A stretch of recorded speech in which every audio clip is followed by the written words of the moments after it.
మూడోసారి అసోంలో గెలవటం, బెంగాల్ని కైవసం చేసుకోవటం ఇవన్నీ సాధారణ విషయాలు కాదు. ప్రతి ఎన్నికను భారతీయ జనతా పార్టీ అంతే గొప్పగా చూస్తుంది సార్, అంతే కష్టపడతాం మేము. పంచాయతీ దగ్గర నుంచి మొదలుకుంటే పార్లమెంట్ దాకా జరిగేటువంటి ప్రతి ఎన్నికను కూడా మా గల్లీ నాయకత్వం నుంచి మొదలుకుంటే ఢిల్లీ నాయకత్వం దాకా అంతే సీరియస్గా తీసుకుంటాం సార్. మీ ప్రత్యర్థుల మీద జిహాద్ అనే అస్త్రాన్ని పదాన్ని మీరు వాడుతుంటారు, ఇది ఎలక్షన్ జిహాద్ అనుకోవచ్చా సార్? మేము ప్రజా తీర్పును కోరినాం సార్. వినమ్రపూర్వకంగా 12 సంవత్సరాలుగా ఈ దేశ ప్రధాని నరేంద్ర మోడీ గారు దేశ ప్రజలకు ఇచ్చినటువంటి సేవ, మంచితనం, మార్పు, అభివృద్ధికి సంకేతంగా ఎన్నికల ఫలితాలు నిలబడతాయి సార్. మరోవైపు కుటుంబ పార్టీలు, అహంకార పార్టీలు, మైనార్టీల సంతుష్టీకరణ పాల్పడినటువంటి పార్టీలకి ఈ దేశ రాజకీయాల లోపల సంతుష్టీకరణ, ఓటు బ్యాంకు రాజకీయాలు చేసేటువంటి పార్టీలకి ఈ దేశంలో స్థానం లేదని పైన పశ్చిమ బెంగాల్లో, కింద తమిళనాడులో చూపెట్టినారు.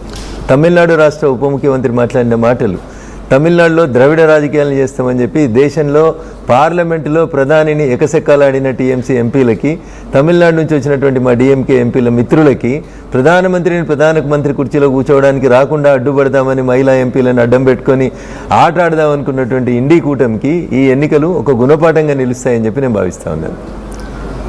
తమిళనాడు ఫలితం గురించి మీరు ఏమనుకుంటున్నారు? విజయ్కి సంబంధించి ఎన్ని స్థానాల్లో విజయం సాధించే అవకాశాలు ఉన్నట్టు మీకు అనిపించిందా? సార్, తమిళనాడు హంగు వస్తుందని మేము మొదటి నుంచి భావించినాం. ప్రభుత్వంలో భారతీయ జనతా పార్టీ ఎన్డీఏ భాగస్వామ్యంతో కలిసినటువంటి ప్రభుత్వమే తమిళనాడులో ఏర్పడుతుందనేటువంటి విశ్వాసం మాకుంది. విజయ్ గారు 100 మార్కు దాటినప్పటికీ కూడా బహుశా మా సహాయంతో, అంటే ఏఐడిఎంకే కూటమి, ఎన్డీఏ కూటమితో కలిసి మాత్రమే వారు అధికారంలోకి రాగలుగుతారని అనుకుంటా ఉన్నాను. లేని పక్షంలో ప్రధాన ప్రతిపక్ష పాత్రని ఎన్డీఏ కూటమిగా ఏఐడిఎంకే చాలా స్పష్టంగా పోరాడేందుకు సిద్ధంగా ఉంది సార్. వెస్ట్ బెంగాల్లో ఒక మిరకిల్ పుల్ చేసినట్టు కనిపిస్తుంది. కానీ 90 లక్షల ఓట్లు తీయటం వల్ల తృణమూల్కి 140 నియోజకవర్గాల్లో వచ్చిన మెజారిటీ ఓట్లను తీయటం ద్వారానే విజయం సాధ్యం. రవి సార్, ఈ దేశంలో ఎస్ఐఆర్ అనేది మొదటిసారి జరుగుతలేదు. ఎస్ఐఆర్ 2002లో కాంగ్రెస్ పార్టీ అధికారంలో ఉన్నప్పుడు కూడా చేసినారు. ఈ దేశంలో ఈ దేశ ప్రజలు మాత్రమే ఓటేయాలనేది మేము చాలా స్పష్టంగా చెప్తా ఉన్నాం.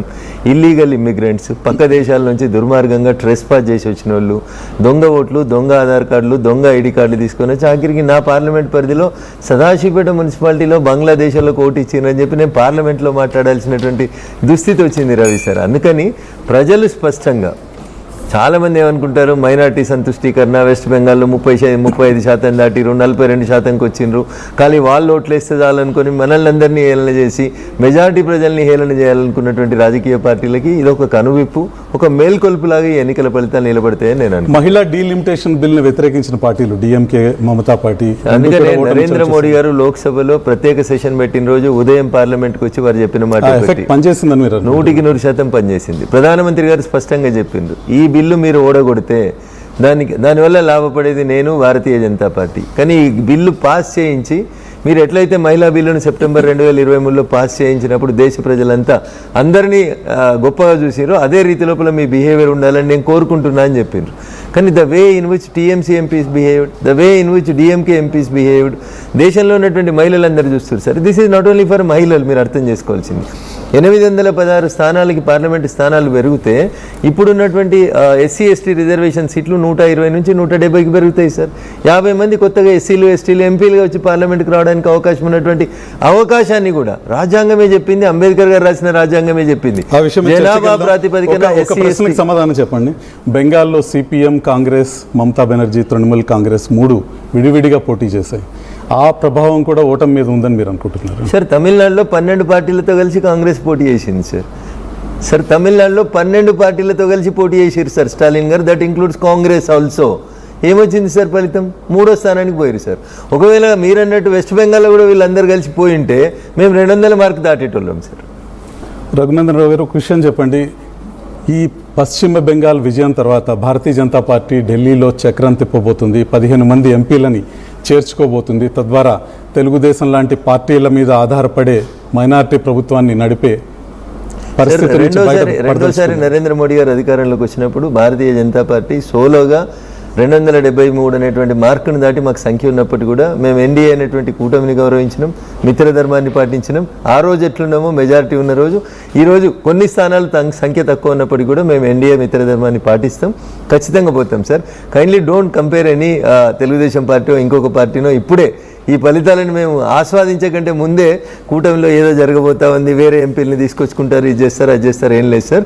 ఖచ్చితంగా డీలిమిటేషన్ చేస్తాం, మహిళా బిల్లును అమలు చేస్తాం, జమిలీ ఎన్నికల్ని ఈ దేశంలో ఈ చేస్తాం. ఫలితాల తర్వాత మైనారిటీ ప్రభుత్వం ఏదైతే కేంద్రంలో ఉందో అది మెజారిటీ ప్రభుత్వంగా సార్ మరి మైనారిటీ ప్రభుత్వం ఎట్లయితుంది సార్? మేము మెజారిటీ సార్, రాజ్యసభ ఎన్డీఏకి సంబంధించి మాట్లాడలేదు, బీజేపీకి సంబంధించి సార్ మేము పోటీ చేసేటప్పుడే కలిసి పోటీ చేసినాం సార్. మీరు అన్న పదం మేము మైనార్టీ అనేది ఎప్పుడు వస్తుందంటే మేము ఇండిపెండెంట్గా పోటీ చేసి గెలిచిన తర్వాత కొన్ని మిత్రపక్షాలను కలుపుకొని అధికారంలోకి వస్తే మాది మైనార్టీ ప్రభుత్వం అవుతుంది సార్. మేము ఎన్నికల కంటే ముందు జట్టుగట్టి పోటీ చేసిన వాళ్ళం కాబట్టి sir we are never in minority sir.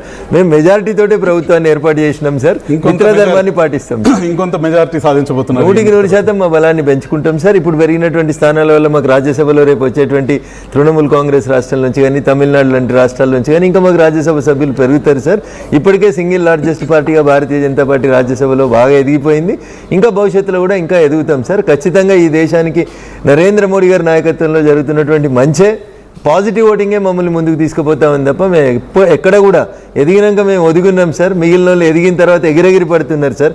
ఎంగిలాకులు ఎక్కువ సపోర్ట్ చేస్తాయి అన్నట్టు గాల్లే కొట్టుకుపోతా ఉన్నారు సార్ వాళ్ళంతా. రఘునందన్ గారు, ప్రస్తుతం మీ ప్రత్యర్థి నేత అద్దంకి దయాకర్ ఉన్నారు, కాంగ్రెస్ పార్టీ నేత. దయాకర్ గారు, కంగ్రాచులేషన్స్, మీరు కేరళలో విజయం సాధిస్తున్నట్టు కనిపిస్తుంది. ఇంకొక రాష్ట్రాన్ని కాంగ్రెస్ కైవసం చేసుకోబోతుంది. ప్రస్తుతం ఫలితాలను మీరు ఏ విధంగా అర్థం చేసుకుంటున్నారు? బెంగాల్లో ఓటమి, తమిళనాడులో కొత్త శక్తి ఆవిర్భావం, మీరు ఏ విధంగా అర్థం చేసుకుంటున్నారు? రవిప్రకాష్ గారు, గుడ్ మార్నింగ్ మీకు, మిత్రుడు రఘునందన్ గారు. కొంచెం హ్యార్ష్గా ఉండొచ్చు కానీ భరించాల్సిందే. బెంగాల్తో, పశ్చిమ బెంగాల్తో మోదీ పతనం ఆరంభమైందని నేను అంటా. ఎందుకంటే తను గెలవడానికి సర్ను వాడుకొని 90 లక్షల ఓట్లు తీసేసి అన్వాంటెడ్గా మిడిల్ ఆఫ్ ది ఎలక్షన్ మహిళా బిల్లును తెచ్చి పాస్ అయిన బిల్లును దేంతో డీలిమిటేషన్తో లింక్ చేసి తన రాజకీయ స్వార్థం కోసం రాజకీయ వ్యవస్థల్ని అనొచ్చు, రాజ్యాంగ వ్యవస్థల్ని నిర్వీర్యం చేస్తున్న మోదీకి ఆరిపోయే ముందు దీపం వెలిగినట్టుగా మనం బెంగాల్ని చూడాల్సిన అవసరం వస్తుంది. ఎందుకంటే